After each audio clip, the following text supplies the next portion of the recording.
நாராயணம் நமஸ்கிருத நரம் சேவ நரோத்தமம் தேவீம் சரஸ்வதீம் வியாசம் ததோ ஜெயமுதீரயேத் வியாசம் வசிஷ்டநப்தாரம் சக்தேः பௌத்திரமகல்மஷம் பராசராத்மஜம் வந்தே சுகதாதம் தபோநிதிம் வியாசாய விஷ்ணுரூபாய வியாசரூபாய விஷ்ணவே நமோ வைப்ரஹ்மநிதியே வாசிஷ்டாய நமோ நமஹ நம சர்வேபியः.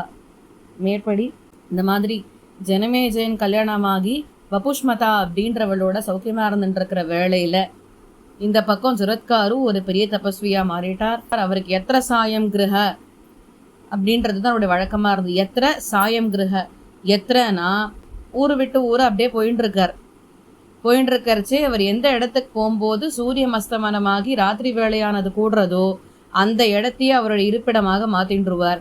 அப்படி இருந்துன்றத ஜரத்காரு ஒரு சமயம் ஒரு வனத்தில் போய் இருந்துட்டுருக்கார். அவர் தபஸ்னால ரொம்ப மெலிஞ்சு போனவராக இருந்தார். இன்னும் ஆகாரங்கள்லாம் அவர் எடுத்துக்கிறது இல்லையே, வெறுமை காற்றை மட்டுமே சுவாசித்து காற்றையே ஆகாரமாக வச்சுட்டு இருந்தார். அதனால் ரொம்ப மெலிந்து போயிருந்தார், பெரிய தபஸ்வியாக இருந்தார். அப்படி அவர் அந்த இடத்துல பார்க்கும் பொழுது வீரான வேர்கள் அதில் ஒரு பெரிய கயிறு தொங்கிட்டு இருந்துதான். அந்த நீண்ட கயிறு கீழே இருக்கிற ஒரு பொந்துல போய் முடிஞ்சுதான். அந்த ஒரு கயிறையும் அந்த காட்டில் இருந்த ஒரு பெருச்சாளி கடிச்சுண்டு வர்றது. அந்த வீரான வேரில் இருந்த அந்த ஒரே ஒரு கயிறுல தான் பித்ருக்கள் தலைகீழ தொங்கிட்டு இருந்தாலாம். அப்போ இவாளுக்கு ஏதாவது உதவி பண்ணணும்னு சொல்லிட்டு ஜரத்காரு புறப்பட்டு போகிறாராம். இவர் புறப்பட்டு போய் அவள்கிட்ட கேட்குறாராம், சுவாமி நீர்லாம் யார், ஏன் அப்படி தலைகீழ தொங்கின்னு இருக்கீங்கோன்னா அப்போ அவள் சொல்கிறா, நாங்கள்லாம் பித்ருக்கள், எங்கள் வம்சத்தில் ஒருத்தன் வந்தான், ஜரத்காருன்னு பேர். அவன் பெரிய தபஸ்வி ஆகணும்னு சொல்லிட்டு கல்யாணமே பண்ணிக்க மாட்டேன்னு சபதத்தை எடுத்துட்டான். இப்படி அவன் சபதம் எடுத்த காரணத்தினால தான் நாங்கள் இன்னைக்கு தலைகீழ தொங்கின்னு இருக்கோம். வம்சத்தில் ஒரு புத்திரபாகியம் ஏற்படவே இல்லை. அதுதான் எங்களோட நிலைமைக்கு காரணம்.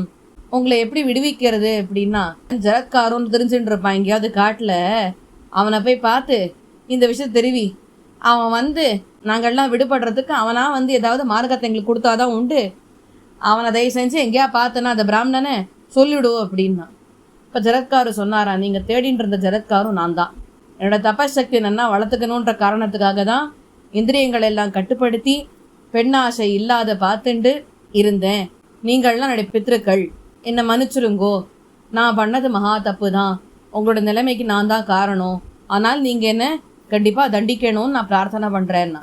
உடனே பித்ருக்கள் சொன்னாலும், பிராமணரே, என்னத்துக்காக இத்தனை நாள் கல்யாணம் பண்ணிக்காமல் இருந்தேன்? என்னோட தபசக்தியை வளர்த்துக்கிறதுக்காக கல்யாணம் பண்ணிக்காமல் இருந்தேன், வேறு எந்த காரணமும் கிடையாது. எங்கே ஒரு பெண்ணை கல்யாணம் பண்ணிட்டா அது தபஸே பண்ண முடியாத போயிடுமோன்ற காரணத்துக்காக தான் பண்ணிக்கல. ஆனால் நிச்சயமாக இப்போ நீங்கள் சொல்கிறத நான் ஃபாலோ பண்ணுறேன். அப்போ நீ கல்யாணம் பண்ணிக்கணும் அப்படின்னா, சரி நான் பண்ணிக்கிறேன், ஆனால் ஒரு கண்டிஷன், என் பேர்லேயே இருக்கிற ஒரு பொண்ணை தான் நான் கல்யாணம் பண்ணிப்பேன். அது கூட அந்த பெண் தானாக என்னை கல்யாணம் பண்ணிக்கிறேன்னு சொல்லணும், நான் தேடி போக மாட்டேன். அப்போ அந்த பெண்ணை யாரா ஒருத்தர் எனக்கு தானமாக கொடுக்கணும். இந்த கண்டிஷன்லாம் ஓகேனா நான் பண்ணிக்கிறேன் அப்படின்னு. சரி பண்ணிக்கோ, நீ கல்யாணம் பண்ணிட்டு ஒரு புத்திரபாகியத்தை பெத்துண்டியானா சரி, அப்போ தான் நாங்கள் இதுலேருந்து விடுபட முடியும் அப்படின்னு பித்ருக்கள் சொல்கிறா. உடனே அவர் சொல்கிறார், சரி நான் இப்போ காட்டுக்கு போகிறேன், எனக்கு யாரா பெண்ணு கொடுக்கறதுக்கு ரெடியாக இருக்கேளான்னு 3 தடவை கூப்பிட்டு பார்ப்பேன், அவ்வளோதான். அந்த 3ஆவது தடவை நான் கூப்பிட்டு முடித்த உடனே யார் அந்த பெண்ணை கொடுக்குறாளோ, தானமாக கொடுக்குறாளோ, நான் வாங்கிப்பேன். சரின்னு பித்ருக்கள் சொன்னால் இவரும் போனார். காட்டில் 3 தடவை எனக்கு கல்யாணம் பண்ணிக்கணும்னு ஆசையாக இருக்குது, பெண் இருக்காளான்னு 3 தடவை கேட்குறார். இவர் இப்படி பெண்ணுக்காக தேடின்னு இருக்கிறத ஏற்கனவே வாசுகி தன்னுடைய பாம்புகளை எல்லாம் சொல்லி அமிச்சாரா, நீங்கள் போய் ஜரத்காருவை ஃபாலோ பண்ணுங்கோ, அவர் எப்போ பொண்ணை கல்யாணத்துக்காக கேட்குறாரோ அப்போ என்கிட்ட சொல்லுங்கோ, அப்போ நான் ஆக வேண்டிய காரியத்தை பார்த்துக்கிறேன்னு வாசுகி அப்போ சொல்லி தோல்லியோ. அதனால் இந்த பாம்புகள்லாம் ஜரத்காரு இப்படி கல்யாணத்துக்காக பெண் தேடின்னு இருக்கிற விஷயத்த பார்த்துட்டு நேராக வாசுகிட்ட போய் சொன்னார். வாசுகி தன் பெண் ஜரத்காரு ஐஷண்டு இங்கே மரத்துக்கு பின்னாடி ஒழிஞ்சுட்டு இருக்கார். ஜரத்காரு 3 தடவை சொல்கிறார், எனக்கு யாரா பெண்ணு கொடுக்குறாளா, 3ஆவது தடவை சொல்லி முடிக்கிறச்சே வாசுகி தான் பெண் ஜரத்காரு ஐஷன் சுவாமின் என் தங்கியை உங்களுக்கு நான் கல்யாணம் பண்ணி கொடுக்குறேன்னு வாசுகி சொல்லிடுது. உடனே இவருக்கு என்னன்னா, எங்கே இந்த பெண் அதே பேரில் இல்லாமல் இருந்துருவாளோ அப்படின்ற அச்சம். அதனால் அவர் முதல்ல ஏற்றுக்கலை. அப்புறம் வாசுகி சொன்னாராம், இல்லை இந்த பெண்ணுக்கும் ஜரத்காருன்னு தான் பேர், நல்ல பொண்ணு, நல்லா விஷயங்கள்லாம் சொல்லி கொடுத்து தான் வளர்த்துருக்கோம், இந்த பெண் கல்யாணம் பண்ணிக்கணும், நீங்கள் இந்த பெண்ணை கல்யாணம் பண்ணிக்கணும் அப்படின்னு வாசுகி சொல்கிறா. உடனே ஜரத்காரு சரின்னு. ஆனால் ஒரு நிபந்தனை, நான் உங்கள் ஆத்து பொண்ணை நன்னா பார்த்துப்பேன், சந்தோஷமாக வச்சுப்பேன். ஆனால் எப்போ எனக்கு பிடிக்காததையோ இல்லை என் மனசுக்கு ஒப்பாத ஒரு காரியத்தை பண்ணி என்னை கோவப்படுத்துகிறாளோ அந்த நிமிஷமே நான் இவளை விட்டுட்டு போயிடுவேன். இது சம்மதம்னா எனக்கு உங்கள் பொண்ணை கொடுங்கோ அப்படின்னா. ஜரத்காரு இப்படி சொன்ன உடனே வாசுகியும் சரி, என் தங்க அந்த மாதிரி உங்கள் மனசை கோணாதபடிக்கு நடந்துப்பா அப்படின்னா. 2 பேரும் சந்தோஷமாக இருக்கா. நாட்கள் கடந்து போகிறது. ஒரு கட்டத்தில் ஜரத்காரு நன்னா தூங்கின்னு இருக்கார். சாயங்காலம் ஆயிடுத்து. சந்தியாவந்தனம் பண்ண வேண்டிய காலம் வந்துடுத்து. இவளானா எங்கள் ஆத்துக்காரை எழுப்புறதா வேண்டாமா, அவர் தர்மத்தை அனுஷ்டிக்காத ஒரு நாள் இருந்ததில்லை. இப்போ நான் அவரை எழுப்பினா அவருக்கு கோவம் வருமே, கோவப்பட்டு அவர் எங்கேயோ விட்டுட்டு போயிட்டார்னா நான் என்ன பண்ணுவேன்னு சொல்லிட்டு ஜரத்காரு யோசிச்சுட்டு இருக்கா தன் பர்த்தாவை எழுப்புறதுக்கு. ஆனால் இன்னொரு பக்கத்தில் என்ன தோணித்துன்னா, அவர் சந்தியாவந்தனம் பண்ணி தான் ஆகணும், அந்த தர்ம காரியம் தடப்பட்டு போகக்கூடாது, என்ன வேணால் நடக்கட்டும், அவர் தர்மானுஷ்டானத்தில் இருக்கக்கூடியவர், அவர் தர்மத்தை அனுஷ்டிச்சே ஆகணும், அதை விடக்கூடாது, அதனால் இவர் எழுப்புவோம் அப்படின்னு சொல்லி ஜரத்காரு ஆனவள் அங்கே அவருடைய பர்த்தாவை எழுப்புறதுக்காக போகிறா. போயிட்டு அவர் பர்த்தாவான அந்த மகரிஷியை எழுப்புறா. எழுப்பினா இவர் உடனே சொல்கிறாராம் கோவப்பட்டு, நான் தூங்கின்னு இருந்தேன், என்னை நீ எழுப்பிட்ட, ஆனால் எனக்கு கோவத்துக்கு நீ ஆளாயிட்ட. நான் அன்றைக்கே உங்ககிட்ட சொன்னேன், எனக்கு பிடிக்காத காரியத்தையோ என்னோட மனசு ஒவ்வாத காரியத்தையோ நீ பண்ணியானா கண்டிப்பாக நான் உன்னை விட்டுட்டு போயிடுவேன்னு சொன்னேன். இன்றைக்கி நீ அதை பண்ணிவிட்ட, அதனால் நான் உன்னை விட்டுட்டு போகிறேன், நீ சௌக்கியமாக இருன்னா. ஆனால் ஒன்று, நான் கிளம்பி போனதுக்கப்புறம் நீ என்னை நினச்சி அழக்கூடாது, துக்கப்படக்கூடாதுன்னு ஜரத்காரு சொல்லிட்டார். உடனே இவ்வளோ என்ன பண்ணா, சரி வேறு வழி இல்லை விட்டு போகிறேன்னு சொல்லிட்டார். சந்தியாவந்தனம் பண்ணுறதுக்கு எழுப்பினது ஒரு குத்தமா? அந்த காலத்துலேயே இருந்திருக்க பாருங்க. இப்போல்லாம் சந்தியாவந்தனம் அப்படின்ற வார்த்தையை சொல்லிட்டாலே தப்புன்றா. பையன் சந்தியாவந்தனம் பண்ணால் பொண்ணு கொடுக்க மாட்டேன்றா. முன்னாடிலாம் பையன் வைதிகமாக இருந்தால் கொடுமை வச்சுட்டு இருந்தானா தான் பொண்ணு கொடுக்க மாட்டேன்னு சொல்லுவா. இப்போல்லாம் சந்தியாவந்தனம் ஒரு வேளை பண்ணால் கூட தோஷன்றது பொண்ணாத்தில். நான் எக்ஸ்பெக்டேஷன்லாம் ரொம்ப ஜாஸ்தி போட்டோம். அதனால் சந்தியாவந்தனம் பண்ணாமல் இருக்கிறது கரெக்டா? அவள் நல்லதுக்காக தானே எழுப்பினா. சந்தியாவந்தனத்தை சாயங்காலம் பண்ணித்தான் ஆகணுன்றதுக்காகத்தானே எழுப்பினா. அனுஷ்டானத்தை விடக்கூடாது எங்கள் ஆத்துக்காரன்றதுனால தானே எழுப்பினா. ஆனால் இப்போ கடைசியில் என்ன ஆயிடுத்து, எழுப்பினதே பெரிய தோஷமாக போய் அவர் விட்டு போயிட்டார். இவ ஒவ்வொன்றும் உட்காந்து அழுதுன்னு இருக்கா. வாசுகி பார்க்குறார், அவள் எதுவுமே பேசலை. உடனே வாசுகி கேட்குறார் சூசகமாக, ஏம்மா நீங்கள் 2 பேர் சந்தோஷமாக இருக்கீங்களா, உங்கள் 2 பேருக்குள்ள எந்த பிரச்சனையும் இல்லையே அப்படின்னா. இதுதான் அந்த தாம்பத்திய வாழ்க்கை சுகமாக போயின்னு இருக்கான்றதை எவ்வளோ சூசகமாக விசாரிக்கிறார் பாருங்க. இதெல்லாம் தாயாரானவள் தன்னுடைய பெண்ணை பார்த்து கேட்க வேண்டியது கல்யாணத்துக்கு அப்புறம்.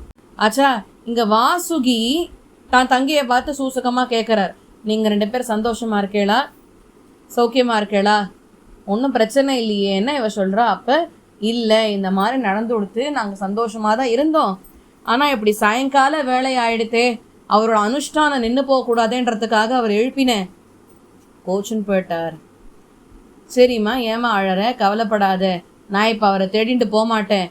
தேடின்னு போயிட்டு அவர் எங்கேயா என்னை சபிச்சுட்டாருனா ஏடா கூடமா போயிடும். விடு, கண்டிப்பாக உனக்கு நல்லது நடக்கும். என்ன விஷயம், ஏன் இன்னும் நிற்காமல் அழுதுன்னு இருக்க, உன் மனசில் வேறு எதாவது இருந்ததுன்னா சொல்லு அப்படின்றா.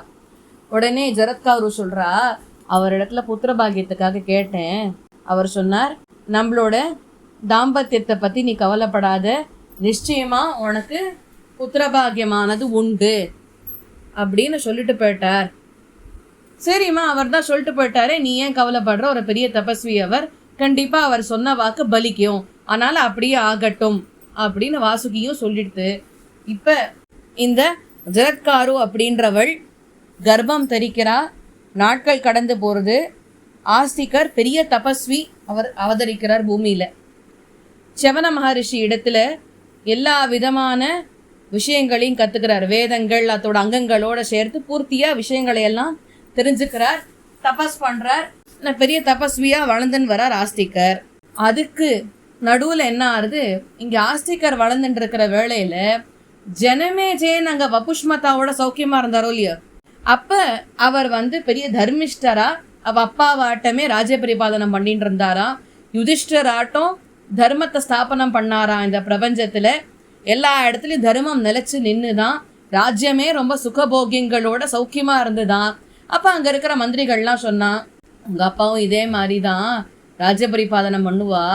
உங்க அப்பா கோவிந்தனுக்கு மிகவும் பிரியமானவர் தெரியுமா. கண்ணனுக்கு உங்க அப்பாவை ரொம்ப பிடிக்கும்.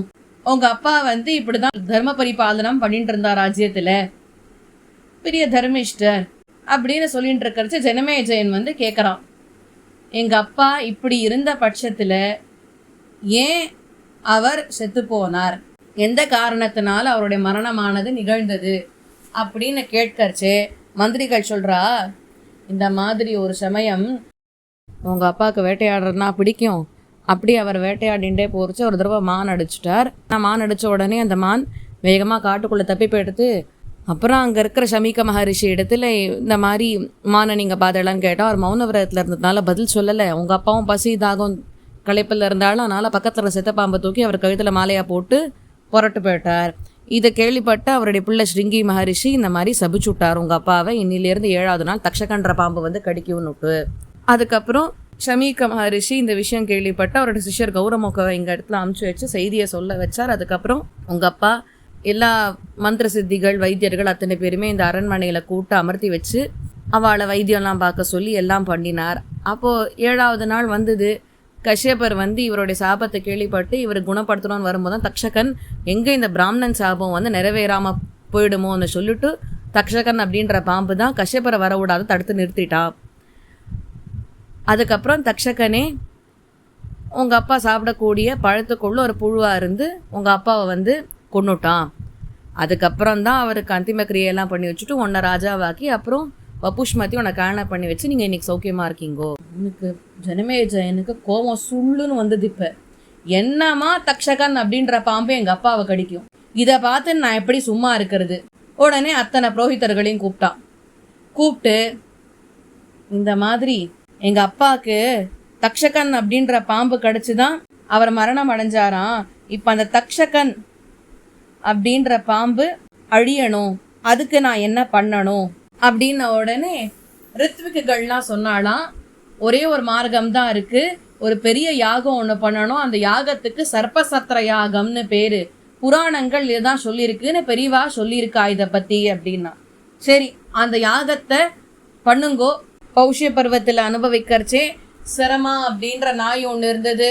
அதோட குழந்தை சாரமேய அப்படின்றது இருந்தது.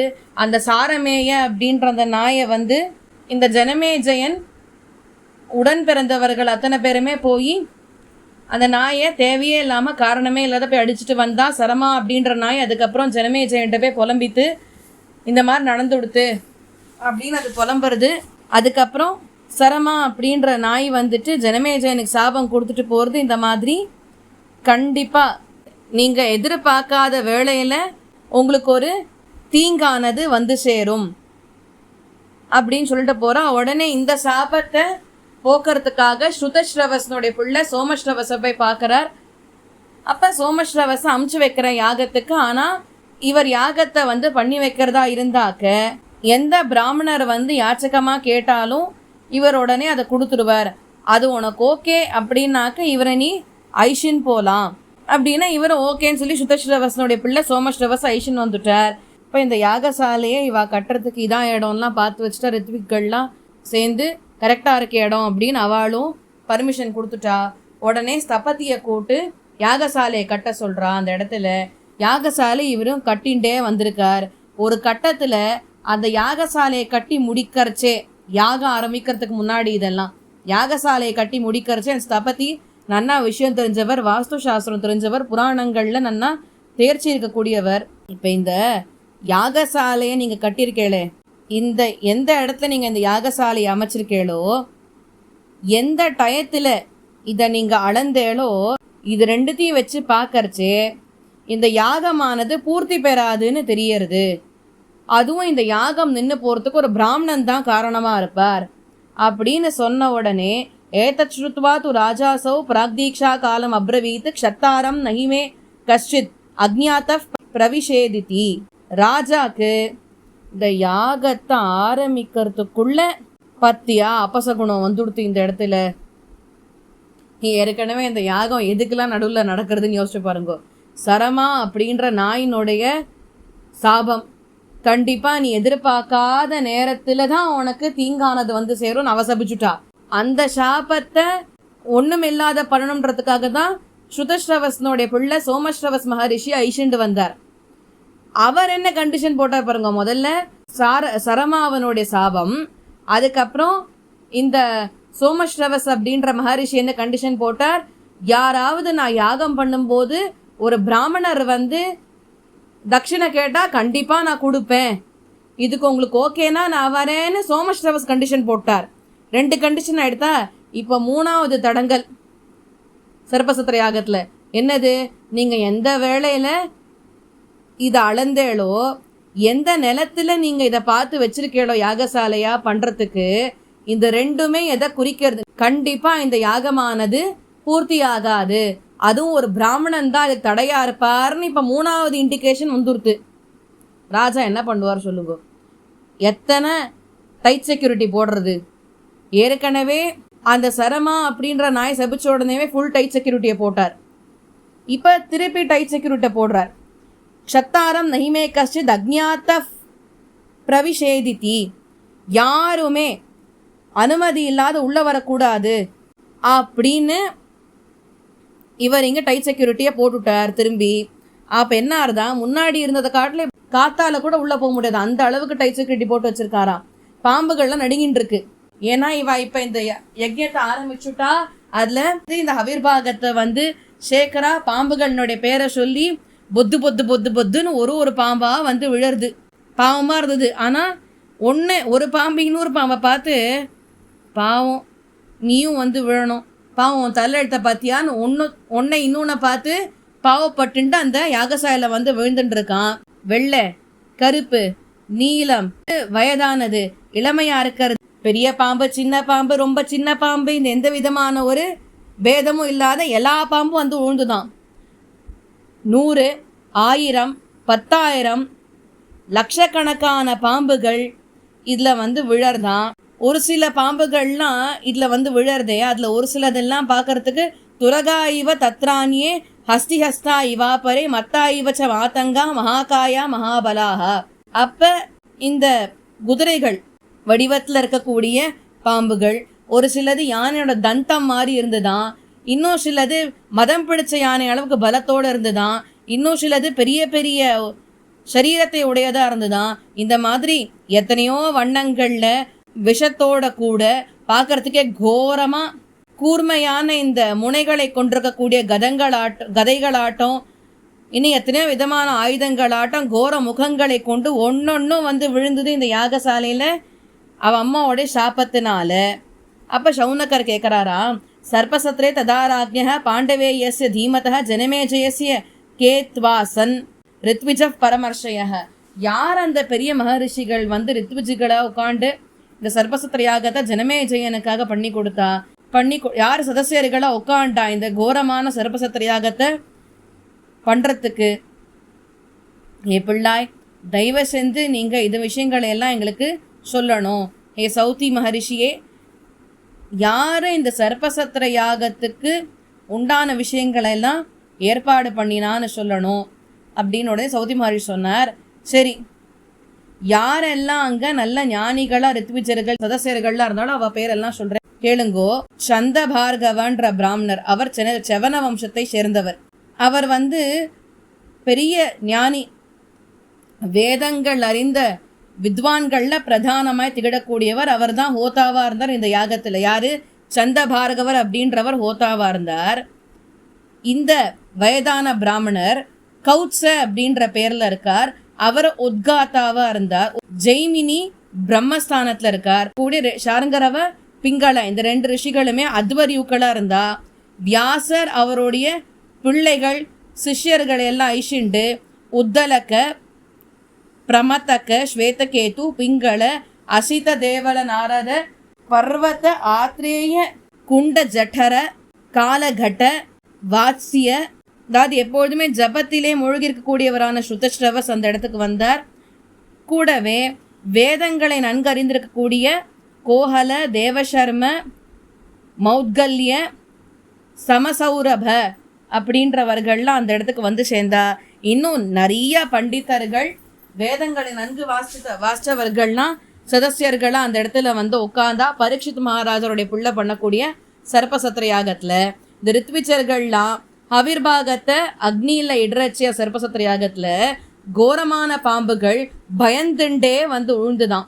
இதில் என்னாச்சு, தக்ஷகன் ஜனமேஜன் இந்த மாதிரி சர்ப்பசத்திர யாகத்தை பண்ணுறான் அப்படின்னு கேள்விப்பட்ட உடனே நேர இந்திரன்ட்ட போச்சான். அப்போ சொல்கிறதான் இந்திரனை பார்த்து, அது போய் சொல்கிறதான், நீங்கள் தான் என்னை எப்படியாவது காப்பாற்றணும், இந்த மாதிரி சர்ப்பசத்திர யாகத்தில் போய் நான் விழாத, நீங்கள் தான் என்னை காப்பாற்றணும்னா. உடனே இந்திரன் சொன்னானா, கவலைப்படாத, வா நீ என்னோடு இருந்துக்கோ அப்படின்னு சொல்லி தான் சிம்மாசனத்தில் ஒரு இடத்த கொடுத்துட்டார் இந்திரன். பயப்படாத, இப்போ உன்னோடைய பயத்தையும் போக்கி வைக்கிற, நீ பயத்தையே வச்சுக்காதே அப்படின்னா. சந்தோஷமாக நிம்மதியாக தக்ஷகன் இந்திரனோட இருப்பிடத்தில் இருந்துட்டு இருந்தான். இங்கே வாசுகி ரொம்ப வருத்தம் பண்ணிருந்தாரா. வாசுகி சொல்கிறாராம் ஜரத்காருவை தங்கையை பார்த்து, தஹந்தியங்கானி மே பத்ரே ந திஷப் பிரதிபாந்தி ச சீதாமிவ ச சம்மோஹாத் கூர்ணதீவ ச மே மனஹ. ஹே உடன் பிறந்தவளே, என் உடம்பெல்லாம் எரியறது, இதுக்கு மேலே என்னால் ஸ்வர்க்கத்தில் எந்த புள்ளிகளையும் பார்க்க முடியல, நானே வந்து என்னுடைய சுயநினைவை அழுந்துருவேன் போல் இருக்கு, அந்த அளவுக்கு எனக்கு தலையெல்லாம் சுத்துறது, பார்வை இழக்கிறேன், மனசு பரிதவிச்சு போகிறது, அப்படியே எனக்கு உடம்பே ஒரு மாதிரி உறைஞ்சு போன மாதிரி இருக்கு, நான் எப்போ வேணா இந்த யாகத்தில் உழுந்துடுவேன், இந்த புள்ள பரீட்சித்தினுடைய புள்ள ஜனமேஜன் பண்ணக்கூடிய இந்த யாகம் ஏற்கனவே ஆரம்பிச்சாச்சு, நம்ம சர்ப்ப குலத்தை அழிக்கிறதுக்கு நானும் கண்டிப்பாக விழுந்தே ஆகணும், காலம் வந்துருத்தம்மா, தங்கையே உன்னை எதுக்காக நான் ஜரத்கார மகரிஷி இடத்துல கல்யாணம் பண்ணி கொடுத்தேனோ அதற்கான நேரம் வந்துடுத்து, உன் பிள்ளைய வர சொல்லு, அவர் நன்னா வேத அத்தியனம் பண்ணினவர், வயசானவர்கள் பெரியவர்கள் கூட வணங்கக்கூடியவராக இருக்கக்கூடியவர், என்னை ரட்சிக்கிறதுக்காகவும் என்னை சார்ந்தவர்களை ரட்சிக்கிறதுக்காகவும் நீ அவளை வர சொல்லு அப்படின்னு சொல்ல ஆஸ்திகர் வந்து கேட்கிறார். அம்மா நான் கண்டிப்பாக பாம்புகளை ரட்சிக்கிறேன், ஆனால் என்னத்துக்காக ரட்சிக்கணும்னா, அப்போ இந்த மாதிரி அவன் மொத்த கதையும் சொல்கிறா. கத்ரு சாபம் இந்த மாதிரி தான் கொடுத்தா, கத்ருவுக்கும் வினதாக்கும் அழகில் பொறாமை ஏற்பட்டு 2 பேரும் அந்த உச்சிஷ்ரவஸ் குதிரையை பார்க்கறதுக்காக போனால், வினதா சொன்னா அந்த உச்சிஷ்ரவஸ் குதிரை வெள்ளை வெள்ளேன்னு சசாங்க கிரணம் மாதிரி தான் இருக்குது அப்படின்னு சொன்னால், சந்திர கிரணம் மாதிரி தான் இருக்குதுன்னு சொன்னால், உங்கள் அம்மா அவளை எப்படியா தனக்கு அடிமையாக மாற்றிக்கணும்னு சொல்லிட்டு கத்ரு என்ன பண்ணா, அந்த உச்சேஸ்ரவஸ் குதிரையினுடைய வாலில் போயிட்டு அவருடைய பிள்ளைகளால் இந்த பாம்புகளை போயிட்டு சுற்றிக்க சொல்லிட்டா. அதில் ஆதிசேஷன் முதல்ல அவர் தான் பிறந்தார். ஆதிசேஷன் இந்த மாதிரி கத்ரு சொன்னதுக்கு, அம்மா நீ அதர்மத்தை பிரச்சாரம் பண்ணிட்டு இருக்க, நான் ஒரு காலம் இதுக்கு ஒத்துக்க மாட்டேன்னு சொல்லிட்டார். அவர் புறப்பட்டு தபஸ் பண்ணுறதுக்காக போயிட்டார். பாக்கி இருந்தது வாசுகி, ஐராவத்தை, ஏலப்பத்திர முதலிய பாம்புகள் தான். அதெல்லாம் கத்ரோட சாபத்துக்கு இரையாயிடுத்து. ஆச்சா, இப்போ இதெல்லாம் நடந்துடுத்து. அவ கொடுத்த சாபமே, கத்ரு கொடுத்த சாபமே, நீங்கள்லாம் ஜனமேஜயன் பண்ணக்கூடிய சர்ப்பசத்திர யாகத்தில் போய் விழுந்து பஸ்மமாவீர்கள்னு சொல்லிவிட்டா. அதனால இன்னைக்கு அந்த சாபத்தினுடைய பலனா இவ அத்தனை பேரும் இந்த சர்ப்பசத்திர யாகத்தில் விழுந்துட்டு இருக்கா. ஜனமேஜயன் சர்ப்பசத்திர யாகம் பண்ணதுக்கு காரணம் அவ அப்பாவான பரீட்சித் தக்ஷகன் அப்படின்ற பாம்பு தான் கடிச்சுதுன்னு அவருக்கு தெரிய வந்த உடனே அவர் தக்ஷகனை கொன்னே ஆகணும், எப்படி எங்கள் அப்பாவை தக்ஷகன் அப்படின்ற பாம்பு வந்து கடிக்கலான்ற கோவத்தில் அவர் இந்த ரித்விக்குகள் எல்லாம் கேட்டு சர்ப்பசத்திர யாகத்தை இவன் பண்ணிட்டு இருக்கார். அந்த சர்ப்பசத்திர யாகத்தில் நிறையா பாம்புகள் ஏற்கனவே விழுந்துட்டு இருக்கு. தயவு செஞ்சு இந்த சர்ப்ப குலத்தை போயிட்டு நீ தான் போய் காப்பாற்றணும், அதுக்கு தான் உன்னை சொல்கிறேன்னு சொல்ல, உடனே ஆஸ்திகர் சொல்கிறார், கண்டிப்பாக நான் போயிட்டு நான் காப்பாற்றுறேன் அப்படின்னு ஜரத்காருக்கிட்டையும் சொல்லிட்டு வாசுகியையும் பார்த்து சொல்லிட்டு, இங்கே கவலைப்படாதீங்கோ, உங்களுடைய பயத்தை நான் போக்கி விடுறேன் அப்படின்னு சொல்லி தன் பேரில் அந்த பொறுப்பை ஏறிட்டுண்டு நேர புறப்பட்டு ஜனமேஜயன் சர்ப்பசத்திர யாகம் பண்ணக்கூடிய இடத்துக்கு போயிட்டார். அங்கே போயிட்டு பார்த்தாக்க அவன் உள்ளே உடல் ஆஸ்திகரை. அப்புறம் அவர் யாகத்தினுடைய அருமை பெருமைகள்லாம் சொல்லி, நான் இந்த யாகத்தை அட்டன் பண்ணுறதுக்காக தான் வந்திருக்கேன்னு சொல்லி சொன்ன அப்புறமா அவள் உள்ளே விட்டா. அப்புறம் உள்ளே போயிட்டு ஜனமேஜயனை புகழாரம் சொல்கிறார். ஏ ஜனமேஜயா, நீர் வந்து பரீட்சித் மகாராஜாவினுடைய பிள்ளையாக இருக்கக்கூடியவர், ராஜாக்களில் சிறந்த ராஜாவாக இருக்கக்கூடியவர், உங்களோட இந்த யாகமானது சோமன் வருணன்லாம் பண்ணக்கூடிய யாகத்துக்கு கொஞ்சம் கூட சலைச்சதே கிடையாது, ரொம்ப உயர்ந்த யாகம் இது, கண்டிப்பாக மங்களங்கள் உண்டாகட்டும் அப்படின்னு சொல்லி அங்கே அந்த யாகத்தையும் ஜனமேஜயனையும் நன்னா ஆசீர்வாதம் பண்ணிவிட்டு அதுக்கப்புறம் ஜனமேஜயன் இவர் பேசுகிறதெல்லாம் பார்த்துட்டு ஹோத்தா கிட்ட ரித்விக் கிட்டலாம் வந்து ஜனமேஜயன் வந்து சொல்கிறார், இந்த மாதிரி பிராமணன் வந்திருக்கார், பார்த்தா நல்ல விஷயம் தெரிஞ்சவராக இருக்கார், ஆனால் வயசானவராட்டம் தெரியல, இவருக்கு ஏதாவது ஒரு வரத்தை கொடுக்கணும் அப்படின்னா உடனே அங்கே இருக்கிற ஹோத்தா ரித்விக் சதஸ்யர்கள் அத்தனை பேர் என்ன சொல்லிட்டு தக்ஷகன் இன்னும் விழுந்த பாடு இல்லை, அதனால் தயவு செஞ்சு இப்போ எதையும் கொடுக்காதீங்கோ, தக்ஷகன் விழர்ச்சே நீங்கள் தட்சிணை கொடுங்கோ அவருக்குன்னா. சரி சுவாமி நீர் வெயிட் பண்ணும், தக்ஷகன் விழுந்த உடனே இந்த தட்சிணையை கொடுக்குறேன்னா இவரும் காத்துட்டு இருந்தார். அப்போ ஜனமேஜயன் நேராக போய் ஹோத்தாட்ட போய் கேட்டாராம், இந்த மாதிரி என்ன சுவாமி இன்னும் தக்ஷகன் விழுந்த பாடே இல்லைன்னா அப்போ தக்ஷகன் எங்கே இருக்காருன்றத ரித்விக் வந்து சொல்கிறாளாம். இந்த தக்ஷகன் அப்படின்றவன் எங்கே தான் விழுந்துருவோமோன்ற பயத்தில் நேராக போய் இந்திரலோகத்தில் போயிட்டு இந்திரனை ஆசிரியிச்சுட்டான். இந்திரனும் சொல்லிட்டான், நீ கவலைப்படாத, கண்டிப்பாக இந்த அக்னியானது உன்னை ஒன்றும் பண்ணாதுன்னு விட்டு. இதுதான் சாஸ்திரங்களும் வேத மந்திரங்களும் நமக்கு காமிக்கிறது. பாருங்கோ, யாகத்தில் இருக்கிற அக்னியும் நமக்கு அதுதான் காமிச்சு கொடுக்கறது, இதான் நடந்திருக்குன்னா. சரி அப்போ தக்ஷகனை எப்படி தான் வரவழிக்கிறதுன்னா ஒரே வழி தான், மந்திரத்தை சொல்லும்போது ஒன்று வாங்கினா ஒன்று ஃப்ரீ ஆஃபரில் இந்திரனி சேர்த்து கீழே வரவழிக்க வேண்டியது தான் சிம்மாசனத்தோட. அப்போ தக்ஷகனும் வருவான்னா. சரி பண்ணோம் அப்படின்ன உடனே இவாளும் யாகத்தில் மந்திரங்களை சொல்லி ஹவிசை இறக்குறா. மேலேருந்து இந்திரன் தான் சிம்மாசனத்தோட கீழிறங்கி வரான்.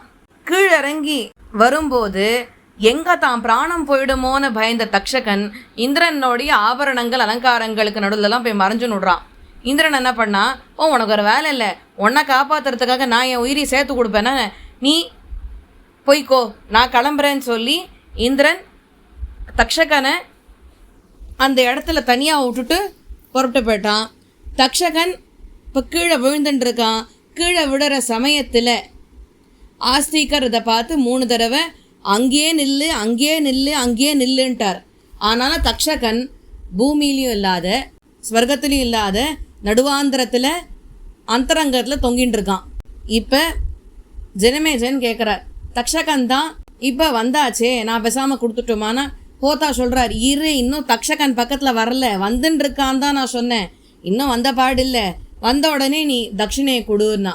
அப்போ தக்ஷகன் பக்கத்தில் வர மாதிரி தெரிஞ்சுதான் அவளுக்கு. அப்போ ஜனமேஜயன் ஆஸ்திகருக்கு வரத்தை கொடுக்குறேன், நீர் என்ன வேணுமோ கேளும் அப்படின்னு சொன்ன உடனே ஆஸ்திகர் சொன்னாரா, எனக்கு இந்த சர்ப்பசத்திர யாகத்தை நீங்கள் நிறுத்தணும்னா. சுவாமி உங்களுக்கு நான் தங்கம் வெள்ளி ரத்னங்கள் மாணிக்க வஜ்ர வைடூரியங்கள் நீங்கள் என்ன கேட்டாலும் நான் கொடுக்குற சர்ப்பசத்திர யாகத்தை மட்டும் நிறுத்த சொல்லாதீங்கன்னா. நான் அதெல்லாம் உங்கள்கிட்ட கேட்கலையே, நான் கேட்டது சர்ப்பசத்திர யாகத்தை நிறுத்தணும்னு சொல்லிட்டு தான் இதுதான் நீங்கள் கொடுக்கணும்னா. இல்லை நீங்கள் வேறு எதாவது கேட்கக்கூடாதா, நான் தரேன், இதை மட்டும் நிறுத்த சொல்லாதீங்கோ, என்னோட மெயின் பர்பஸே அப்புறம் போயிடும், தயவு செஞ்சு இதை நிறுத்த சொல்லாதீங்கோன்னு கெஞ்சரான் ஜனமேஜயன். ஆஸ்திகரா முடியவே முடியாது, சர்ப்பசத்திர யாகத்தை நீ உடனே நிறுத்தியே ஆகணும், இதுதான் நீ எனக்கு கொடுக்குற தட்சிணை அப்படின்னா. அப்போ தான் சதஸ்யர்கள் ஹோத்தா எல்லாருமா சேர்ந்துட்டு அவர் கேட்கறத நீ கொடுத்துரு இப்படி அந்த புரோகிதர்கள்லாம் சொல்லிட்டா. இதுக்கு நடுவில் ஷௌனகர் சௌதி மகரிஷியை பார்த்து எந்தெந்த பாம்புகள் சர்ப்பயாகத்தில் விழுந்ததுன்னு எனக்கு நீங்கள் சொல்கிறீங்களா, அதை நாங்கள் தெரிஞ்சுக்கணும்னு ஆசைப்படுறோம் அப்படின்னு சொன்ன உடனே சௌதி மகரிஷி சொல்ல ஆரம்பிக்கிறார், உங்களுக்கு என்னென்ன பாம்புகள் விழுந்திருக்கு, அதுலேயும் பிரதானமாக என்னென்ன பாம்புகள் இருக்கோ அந்த பாம்புகளோட பெயரை மட்டும் உங்களுக்கு சொல்கிறேன் கேளுங்கோ அப்படின்னு சொல்லி வாசுகியினுடைய வம்சத்தை சேர்ந்த அந்த பாம்புகளை பற்றி சொல்கிறேன் கேளுங்கோ. அவள்லாம் நீல வர்ணத்திலையும் சிவப்பு வர்ணத்திலையும் வெள்ளை நிறத்தில் இருக்கக்கூடியவர்கள், கோர முகங்களை உடையவர்கள், பெரிய பெரிய சரீரத்தை உடையவர்கள், கோரமான விஷத்தை கக்கக்கூடியவர்கள். அவள்லாம் வர வழி இல்லாத கதியின்றி அவ தாயாரனுடைய சாபத்தினா இந்த யாக அக்னியில் வந்து விழுந்துட்டா. அவள் யாரெல்லாம் தெரியுமா, கோட்டிஷ மானச பூர்ண ஷல பால ஹலோமக பிச்சல கௌணப சக்கர காலவேக பிரகாலன இரண்யபாகு சரண கக்ஷக காலதந்தக. இப்போ அடுத்தது வாசுகி கிட்டேர்ந்து வந்த வம்சத்தை பற்றி நான் சொல்கிறேன். அவளில் இருக்கிறவாளும் உள்ளே விழுந்திருக்கா. ஹே பிராமணரே, அந்த பேரெல்லாம் உங்களுக்கு சொல்கிறேன் கேட்டுக்கோங்கோ. பச்சாண்டக, மண்டலக்க, பிண்டசேக்த ரபேணக உச்சிக ஷரப பங்க பில்வதேஜ விரோஹண ஷிலி ஷலகர மூக்க சுகுமார பிரவேபன முத்கர சிசுரோம சுரோம மகாஹனு. இப்போ இந்த பாம்புகள்லாம் தக்ஷகன் கிட்டேருந்து பிறந்தவர்கள். அவள்லாமும் அக்னியில் விழுந்திருக்கு. அவா பேரையும் சொல்கிறேன். பாராவத பாரியாத்த பாண்டர ஹரிண கிருஷ விஹங்க ஷரப மேத பிரமோத சம்ஹதாபன ஐராவத குலாதேதே பிரவிஷ்டா ஹவ்யவாகனம். இதே மாதிரி ஐராவத பாம்பனுடைய வம்சத்தை சேர்ந்தவர்களும் உள்ள விழுந்துட்டா. இப்போ அடுத்தது பிராமணர்களில் சேர்ந்தவராய் திகழக்கூடியவரே கௌரவ்ய வம்சத்தை சேர்ந்த பாம்புகள்லாம் விழுந்திருக்கு. அவா பேரெல்லாம் சொல்கிறேன், கேளுங்கோ. ஏரக குண்டல வேணி வேணிஸ்கந்த குமாரக, அதுக்கப்புறம் பாஹுக ஸ்ருங்கவேர தூர்த்தக பிரதர ஆத்தக. இவ அத்தனை பேருமே விழுந்தா. கௌரவ வம்சத்தை சேர்ந்தவர்கள்லாம் அக்னியில் விழுந்திருக்கா. அவள் பேரை சொன்னேன். இப்போ அடுத்தது இன்னும் சில பேர் திருதராஷ்டிர அப்படின்ற பாம்பனுடைய வம்சத்தை சேர்ந்தவர்களாக இருந்தால் அவளுடைய பேரையும் சொல்கிறேன், கேளுங்கோ. சங்குகர்ண பிடரக குட்டாரமுக சேச்சக பூர்ணாங்கத பூர்ணமுக பிரஹாச சகுனி தரி அமாஹட்டக காமட்டக சுஷேண மானச அவ்யய பைரவ முண்டவேதாங்க பிஷங்கக உத்ரபாரக ரிஷப வேகவானன் சொல்லக்கூடிய நாகம். அதுக்கப்புறம் பிண்டாரக மகாஹனு ரக்தாங்க சர்வசாரங்க சமிருத்த பட வாசக வராஹக வீரணக சுசித்ர சித்ர சித்திரவேகிக பராசர தருணிக மணி ஸ்கந்த அருணி அப்படின்ற இந்த பாம்புகள்லாம் விழுந்தது. பிரதானமாக இருக்கிற பாம்புகளினுடைய பெயரெல்லாம் உங்களுக்கு சொல்லிவிட்டேன். ஏன்னா எத்தனையோ பாம்புகள் உள்ளே விழுந்திருக்கு. 3 தலை இருக்கிறது, 7 தலை இருக்கிறது, 10 தலை இருக்கிற பாம்புகள்லாம் விழுந்திருக்கு. பிரளயாக்னிக்கு சமமான விஷத்தை உடைய பாம்புகள்லாமும் விழுந்திருக்கு. இதுக்கப்புறம் சதசியர்களும் இதையே குடுன்னு சொன்னதுனால ஜனமேஜயன் சர்ப்பசத்திர யாகத்தை நிறுத்தினார். ஆஸ்திகர் சந்தோஷமா இருந்தார். அவருக்கு கொடுக்க வேண்டிய சம்பாவனையை கொடுத்தார். ஜனமேஜயன் சொன்னார், நான் அடுத்தது அஸ்வமேத யாகத்தை பண்ணுவேன், அதுக்கு நீங்க தான் ஹோதாவா இருக்கணும் ஆஸ்திகர்கிட்ட சொன்னார். ஆஸ்திகர் வந்தோம், அவசியமா வரேன்னு சொல்லி சந்தோஷமா புறப்பட்டு போயிட்டார். அங்க வந்து சதசியர்கள், ஹோதாக்கள், ரித்விக்குகள் அத்தனை பேருக்குமே சேர வேண்டிய சம்பாவனையை கொடுத்து அவளை திருப்தியா வழி அனுப்பிச்சு வச்சார் ஜனமேஜயன். அதன் பின்பு ஆஸ்திகர் இப்படி பண்ணினார், இந்த பாம்புகள்லாம் சந்தோஷமா காப்பாற்றப்பட்டது அப்படின்ன உடனே அந்த பாம்புகள்லாம் ஆஸ்திகர் இடத்துல உங்களுக்கு என்ன வரம் வேணுமோ நீங்க கேளுங்கோ அப்படின்றது தான். இப்போ திருப்பி ஹே பிராமணரே, நல்ல தபசக்தி உடையவரே, நாங்கள் உங்களுக்காக என்ன நல்லது பண்ண முடியும்?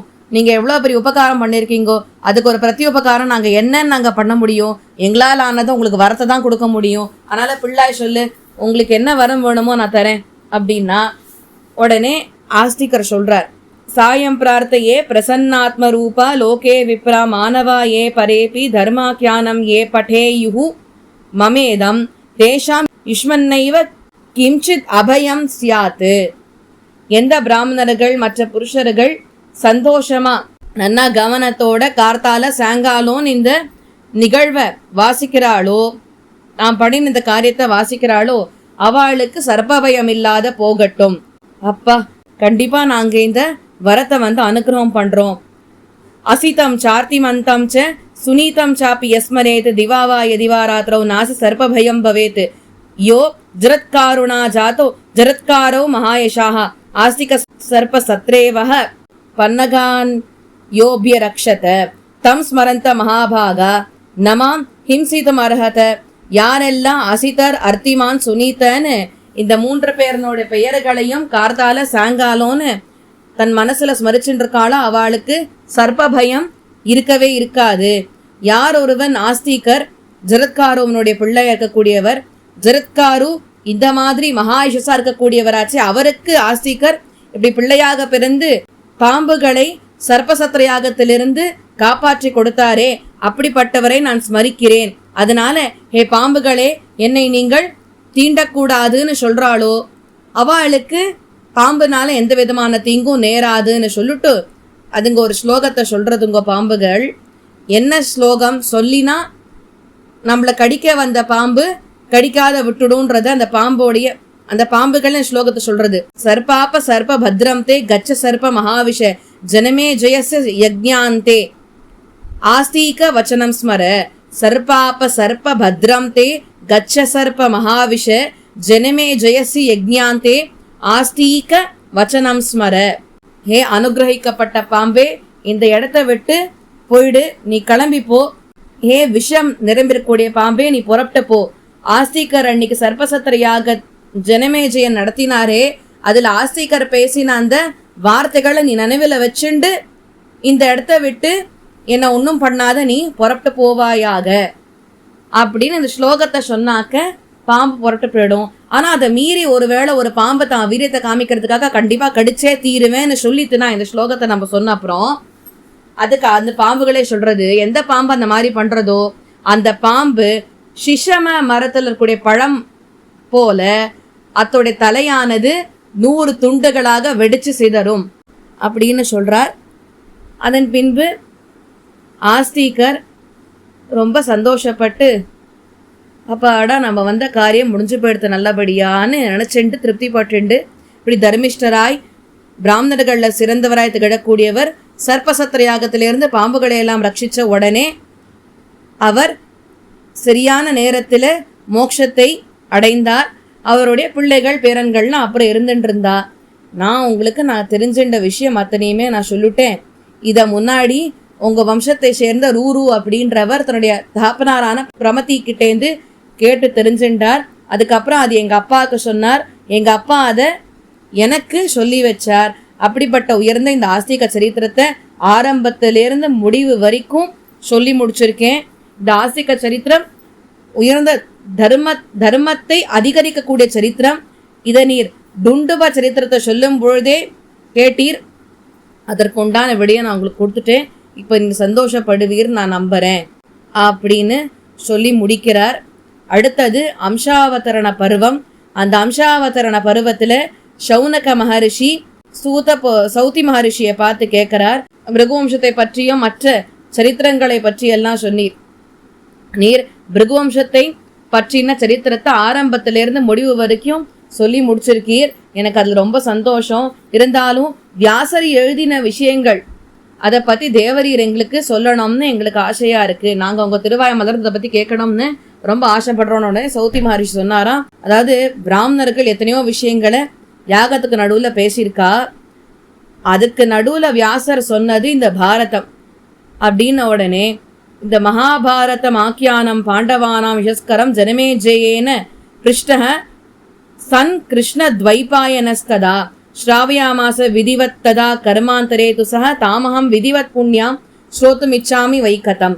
இந்த உயர்ந்த சரித்திரம், பவித்திரமான சரித்திரம் மகாபாரதம் இருக்கே, அதுல கிருஷ்ணத்வைபாயனர் பாண்டவர்களுடைய புகழை உலகமெங்கும் பரப்பினவராயிற்றே. அதுவும் ஜனமேஜயன் கேட்டான்னு சொல்லிட்டு யாகத்துக்கு நடுவில் அந்த கதையை சொல்லியிருக்காரே.